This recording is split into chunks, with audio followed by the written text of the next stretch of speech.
آقائے نامدار تاجدار بطحاء محمد مصطفیٰ صلی اللہ علیہ وسلم نے ارشاد فرمایا ہے، یشیب ابن آدم وتشب فیہ خصلتان الحرص وطول الامل او کما قال علیہ الصلاۃ والسلام۔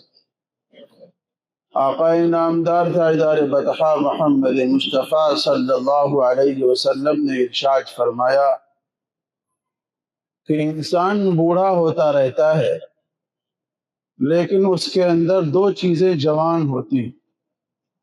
انسان بوڑھا ہوتا رہتا ہے لیکن اس کے اندر دو چیزیں جوان ہوتی رہتی ہیں۔ پہلی چیز حرص اور دوسری چیز آرزوؤں کا لمبا ہونا۔ حرص اور لالچ یہ صفات مذمومہ میں سے ہے، بری خصلت۔ اور جس طبیعت میں، جس مزاج میں حرص آ جائے، لالچ آ جائے، تو عام طور سے وہاں دوسروں کے حقوق پامال ہوتے ہیں، اور حرص کرنے سے، لالچ کرنے سے دوسروں کے حقوق پر زیادتی ہوتی ہے۔ اسی طریقے سے اخیر عمر کے اندر آ کر کے انسان کی آرزوئیں بڑی لمبی ہو جاتی ہیں، امیدیں بڑی لمبی ہو جاتی ہیں۔ انسان یہ سوچتا ہے کہ جوانی میں ہم یہ کام نہ کر سکے تو اب بڑھاپے میں یہ کام کرنا ہے۔